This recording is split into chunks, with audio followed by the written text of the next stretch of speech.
Hey guys, Ben V here. What I wanted to do today is try something a bit different. I went to a yearly festival that we have here in Brisbane, the city I live in Australia, called Riverfire. Most of the city and probably cities around us come down and come to our city and watch the fireworks, and they do a pretty good job every year. They seem to be better with the lights and the fireworks and the music. So I wanted to record it, just trialing some new video editing techniques and stuff, trying to get better at the whole thing.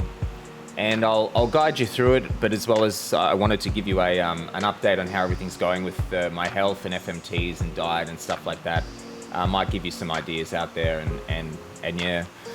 So if you want to comment, if you have any suggestions for videos, ideas, if you can relate to any of the dietary stuff, if you've experienced C. diff before, feel free to leave a comment. So let's do it. So this was the initial crowds.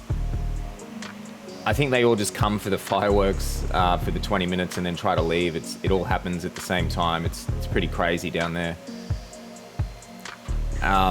South Bank is one of the most beautiful inner city suburbs that I've ever seen in any city, honestly. It's privately owned. It's not owned by the Queensland government or anything. So they maintain it really well. And it's got really interesting like pools and beaches, artificial beach and play equipment and gardens and stuff like that. It's very cool. And this is South Bank. This isn't the nicest part of it. But yeah, you can see our little Ferris wheel. It's about 1/10 of the size of the one in London. But it's there. And the purple lights out the back there on that building, that's the new casino. It's not open yet. They've been trying to build it for like 5 years or something. But we used to have a smaller casino, and now it's that giant building, and there's two quite large high-rises, like 2 or 3 times bigger than it on either side of it, that forms a part of the whole thing. And they utilize the lights very well in this with the fireworks. You'll see in a second. But for me, regarding what's been going on post the FMTs and the C. diff is that, just a quick recap with the C. diff, that I contracted C. diff after being on a bunch of antibiotics for a tooth problem that I had. I completely destroyed my gut. So diarrhea 10, 15 times a day, bloating, pain, nausea. It was crazy. It was really one of the scariest things I've ever been through. And I had this thing for I think 6 or 7 months. So it was pretty scary. Like, people die from this thing. And then I went on, tried some antibiotics, fucked up my ears and did all this damage, and they're just useless. So I paid over $3,000 to get 5 FMTs done for one every day for 5 days in a row, self-administered. And it did work. Well, it sounds like it worked just because the fireworks are about to start.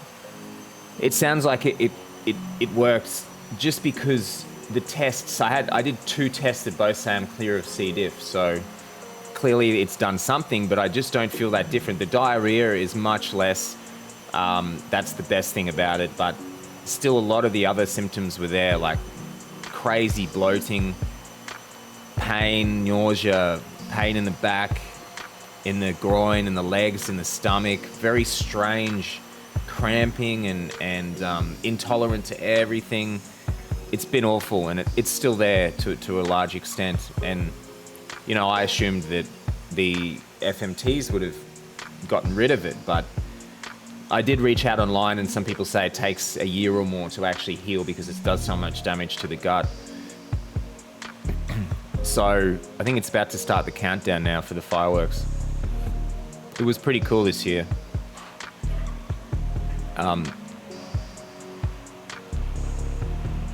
But yeah, so I did 2 tests. I went back to this doctor.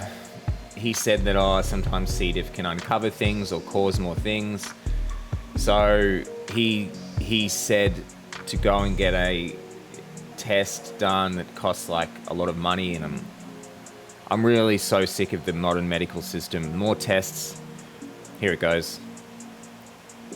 There's I couldn't see behind that tree, but there's maybe even other buildings more to the left that have it, and it's a good like 6, 7 buildings that were had the fireworks going. It's quite impressive. The one right on the left behind the bridge that you couldn't see because of that damn light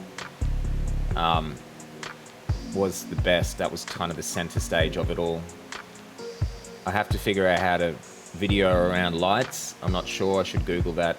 I'm just using my phone at the moment. That I'm getting a GoPro 12, I think, next week in a few days. So that should improve things a bit, hopefully.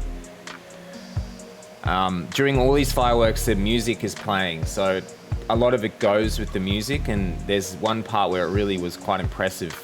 When it happens, I'll let you know. But yeah, so with these tests with the doctor, they just test your microbiome and all this stuff. And I wonder what the point is, because what are they going to do? They're going to find that I'm imbalanced in something, and they're going to give me more probiotics, or try another FMT, or try some antibiotics, and it's nonsense. None of it works. The FMTs fixed the C. diff, but it did nothing else. So I don't know. I'm trying to take things into my own hands. So yeah, what I did was I went back to Carnivore. I was getting some insanely bad side effects from what I was eating. It was keto. It was mainly carnivore. I was eating bacon, eggs, steak, chicken, but I was adding like an avocado, an onion, just low carb fruits and vegetables, a little bit every now and then. I was eating some low carb, high fat coconut yogurt, which was fine for me for a while, but since the C. diff, it causes insane bloating and pain. And yeah, and then at one point I experimented with a bit of dairy, and holy shit, it fucked me up so much. It was about 5 days of this fog and depression, and it was really, pretty much if I eat anything that has dairy in it or higher carb, if I break ketosis or certain foods, it's a good 5 to 7 days of fog and depression and skin problems and obviously I don't know what's doing this. My theory is that it seems like something to do with the liver and the microbiome. Could be, leaky gut, who knows? And honestly, who cares? Because even if the modern medical system could find out what it is, how are they going to fix it? They just lack the ability to fix it. Quite nice here, the fireworks. There was one part, I think it's this part, they were playing a song that was mentioning love. And the fireworks, no, maybe it's not right here, but the fireworks, those red ones that made love hearts, is kind of very clever.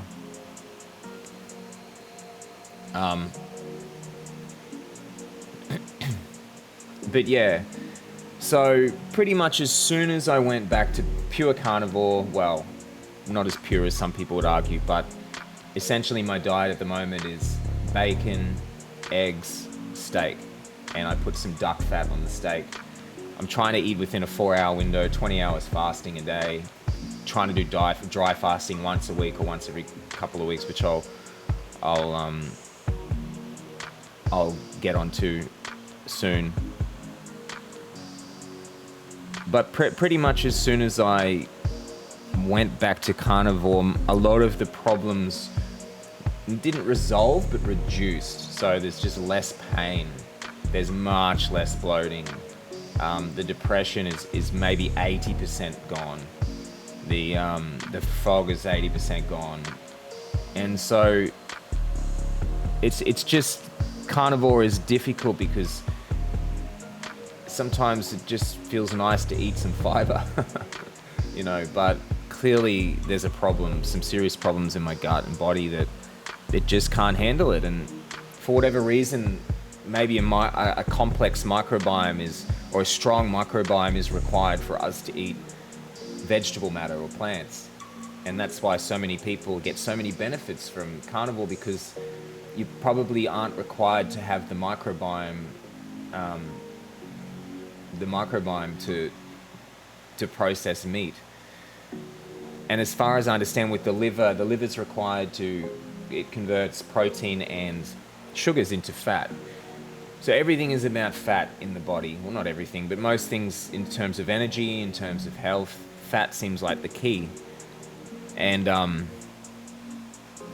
I know I feel terrible if I eat a high protein, low fat, which everyone does. It's called rabbit starvation, right? I remember when I first did carnivore years and years ago, maybe 5 years ago, 6 years ago, maybe more. I didn't know about the fat thing. I listened to, I think Sean Baker, and just says eat meat. And I was eating, because it was cheaper and meat's so expensive here, I was eating lean cuts of beef, like rump and stuff. And I was so skinny. I've never been so ripped in my life. It was like, I had veins running through my abs, and it was, it was crazy. And I didn't know what I was doing. I just felt like shit all the time, like brain fog and tired, and just because I was eating all protein. And I do realize that the bacon and eggs aren't ideal in terms of the sugar and preservatives in the bacon, but I don't feel too bad. I get some itchiness after I eat it, and I think that is the preservatives doing that. But, I mean, there are people who live past 100, and they say the key is bacon and eggs, so that's the goal. I live to 110 and eat bacon and eggs every day. What was it, the guy... there's a guy who lives in New York. He's like 112, and he's the oldest person there. He's still walking around, living on his own, fully capable with it. And they asked him what the key was to his longevity, and he says he eats a pound of bacon a day and a box of wine. So something in that. I'm not going to do the wine though. But yeah.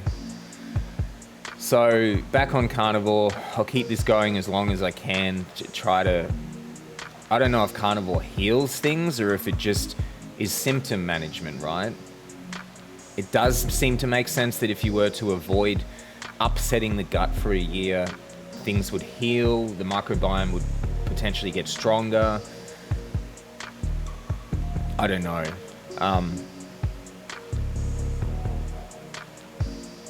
But yeah, so that's pretty much it in relation to my gut and all that type of stuff. I've been dry fasting, so I wanted to talk about that a bit. I think I've done 5, 6, 7 of them now. This fireworks, I think this is about... They go for 20 minutes. It's pretty impressive. This is about halfway, maybe a little bit under. Who she's waving at. Right at the end was good. It goes crazy, so you'll see.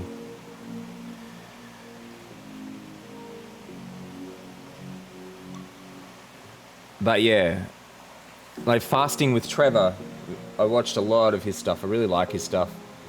I think the music here for the fireworks, I can't remember, they were saying something about rock and roll, so we go red with that. It was very clever the way that they've done the music and the fireworks together.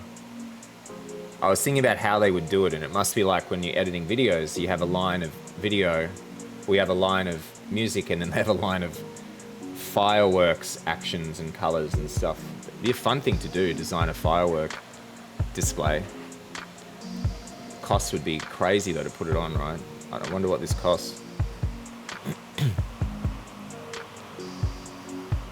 But anyway, yeah, fasting with Trevor is the one that says that dry fasting is the thing that will heal things. It actually fixes things. Everything else we're doing is essentially symptom management. All the different diets, the supplements, and what else is it? It's pretty much diets, drugs, supplements is the really solutions that they have. Just symptom management, right? And at this point in my life, I don't want to manage symptoms. I want to fix this stuff. So he says 14, 15 days to pretty much dry fasting to heal most things.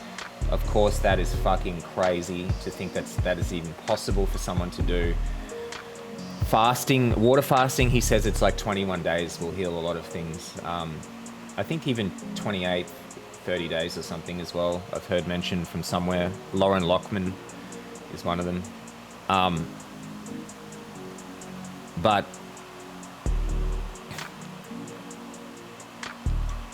yeah, so I've been trying to build it up. But what I found out about dry fasting is it's not one of those things, to some extent it is, but it's not really one of those things where you can do the normal thing that I do, which is just grind it out, just be tough. You can just suffer through it and stuff. I find it's one of those things that I really have to be ready for. Like, the body has to be ready for. Like, I think the second dry fast I did, I went in thinking that I drunk coffee that week. I think I ate some things outside of my normal diet a little bit. And then I tried to do a 36-hour dry fast or even 48-hour dry fast, and it was so, like, even the first 12 to 24 hours was, I remember just being headaches, lethargic, really low mood, and it was so difficult and so awful. But then the first one that I did was wonderful. Like, the first 24 hours for me is always not easy, and then usually I wake up the next day and I feel great. And the first one I did, I was only going to do 36 hours, but I extended it to 48 just because I was feeling so amazing. So I don't know how I did that. But then the second one and the third, and these getting very difficult. I've done, maybe 5, 6, 7 of them now. The last one I did was this weekend, and I made it to 30, 40 hours, 38 hours, something like that. I was intending to go 60 hours, which is 2.5 days. The reason I don't do like clean 3 days is because I can't eat food before I sleep. Otherwise I can't sleep. I get palpitations and stuff. So I like to finish eating around 2, 3 p.m. at latest. So for me to like start a fast at 2 or 3 p.m. and then break it at 2 or 3 p.m. always means that I have to eat into the night. So I just go odd numbers, like 36 hours, 60 hours, and I just have to do what I have to do. But I was intending to do 60 hours, and it wasn't, I just was probably the hardest one I've done yet, and you think it would get easier because I prepared for 2 weeks and I was feeling okay going into it, felt very replenished. And then I started this thing and man, it was like, it was seriously crazy. Like, I got headaches and nausea and just burping constantly and like pain and it was awful. And so I broke it early at around 36 hours. And I find that I was trying to do 36 every week, but at the moment I'm going to try to do 60 every 2 weeks. Might try 36 next week, depends how I feel, but because the 36 every week felt like my body hadn't recovered fully yet or replenished itself yet from the last one, and it makes it so much harder. And it seems like by the time I'm at 1.5 weeks, 2 weeks, I feel very, very ready to fast. I just feel so like fully like replenished with food and water and everything.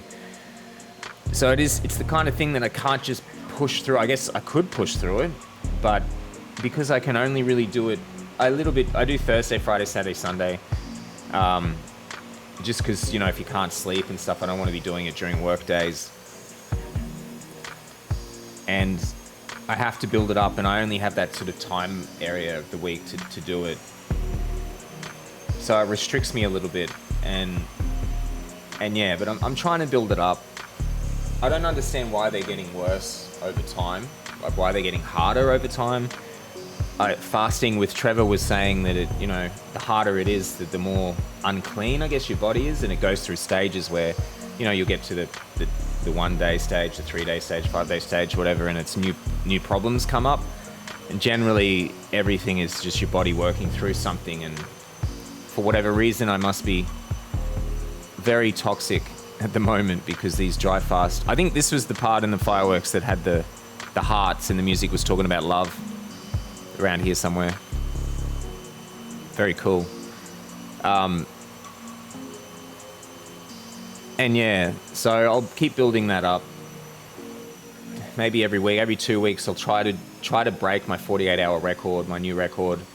I have done a 5-day dry fast in the past, which was one of the most difficult things I ever did.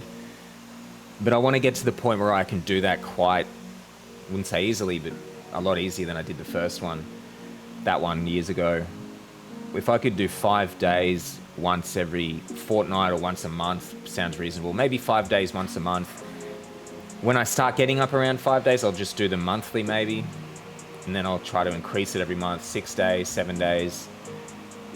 And then I think once I get up around 7 days, or more. I'll start doing them every 2 months, 7, 9, whatever.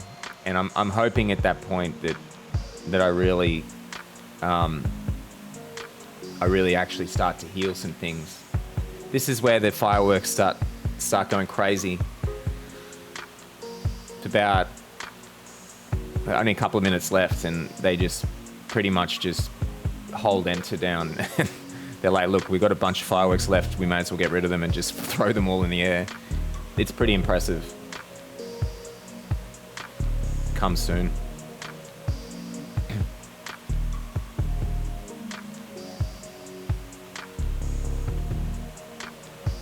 But yeah, I'll keep trying to build up this dry fasting. I pray that it's the answer, but it's so difficult. But I guess you've got to earn it. Like, it's weird with physical health and mental health that these problems, like, in a way, I deserve them for sure, because I made the choice to do a lot of drugs when I was younger. I made the choice to have a bad diet.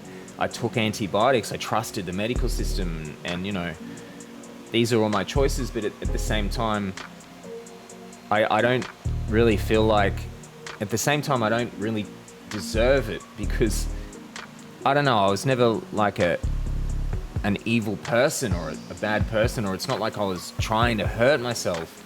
I just didn't feel good ever, and so I was trying to feel good, and I used drugs to do that. I used, you know, all these different things to try to feel good, because I never felt good, and it seemed normal for me and it seemed natural, you know. But now I have all this stuff that I have to try to fix, and I take responsibility for trying to fix it. And that's the one place I don't want to rely on this medical system. The last time with me for that was with the antibiotics of this tooth that caused a lot of these problems. Holy shit, it caused so many problems. And I just want to rely on myself and the body's innate healing processes. Carnivore, dry fasting. Carnivore, dry fasting. I might do some water fasting, who knows, in the future. But this, so here we go. They just get rid of all of it now. It's very cool. Too bad about that light on the right.